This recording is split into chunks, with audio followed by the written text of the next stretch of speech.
இன்னத்தொருனாலே நம்ம தான் ஃப்ரெண்ட்ஸ் எல்லாத்துமே முத்துப்பட பிள்ளைகள் வந்துருந்தோம். நம்ம ஜெண்டைமலை அடிச்சே நம்மளை வரவேற்றாங்க ஃப்ரெண்ட்ஸ்.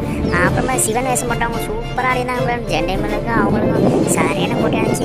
அப்புறம் வந்து அம்மன் வேஷம் போட்டவங்க சரியாக டான்ஸ் ஆட்டு சூப்பராக ஆடினாங்க ஃப்ரெண்ட்ஸ். அப்புறம் பார்த்தீங்கன்னா ஆர்கெஸ்ட்ரா சுத்தம் பக்கத்து எல்லாம் நிகழ்ச்சி தான் ஃப்ரெண்ட்ஸ். அப்புறம் பார்த்தீங்கன்னா விநாயகர் உருவம் ஸ்டார்ட் ஆகிடுச்சு. அப்படியே பேப்பர்லாம் போட்டு ஸ்டார்ட் பண்ண ஆரம்பிச்சிட்டாங்க. அப்புறம் பசங்க அப்படியே சூப்பராக ஆரம்பிச்சிட்டாங்க ஃப்ரெண்ட்ஸ். ட்ரம் செட்டுக்கு அதே ஆரம்பிச்சிட்டாங்க. அப்புறம்னா விநாயகர் அப்படியே நவர ஆரம்பிச்சிட்டாரு ஃப்ரெண்ட்ஸ். அப்படியே ஸ்டார்ட் ஆகிடுச்சு. நம்மளும் அப்படியே விநாயகரை போய் கும்பிட்டுட்டு ஐயா சாமி எல்லாம் நல்லா இருக்கு நம்ம வேண்டிட்டு அப்படியே கொஞ்சம் நடக்க ஆரம்பிச்சிட்டோம் ஃப்ரெண்ட்ஸ். எவ்வளோ சொந்தங்களை பாருங்கள், எவ்வளோ சூப்பராக போய்ட்டுருக்காங்க. அப்புறம் பார்த்தீங்கன்னா நம்மளோட வீடியோ எடுத்தோம் எல்லாரையும் சொந்தங்கள்லாம் அப்படியே வீடியோ எடுத்து நம்ம விழா தலைவர் வேண்டிய அழகாக நடந்து போயிருந்தாப்புல சூப்பராக நடந்து போயிருந்தாங்க. அப்புறம் பார்த்தீங்கன்னா கொஞ்சம் விநாயகர் அப்படியே மூவ் ஆரம்பிச்சு அப்புறம் கரைக்கிற இடத்துக்கு வந்துட்டு இருந்தோம் ஃப்ரெண்ட்ஸ். அப்புறம் பார்த்தீங்கன்னா விநாயகரை தூக்கிட்டாங்க. அப்படியே கரைச்சிட்டு அப்படியே வந்துட்டோம் ஃப்ரெண்ட்ஸ். சரி ஒரு அடுத்த வருஷம் வருவோம் அப்படின்னு சொல்லிட்டு வந்துட்டோம். தேங்க்யூ.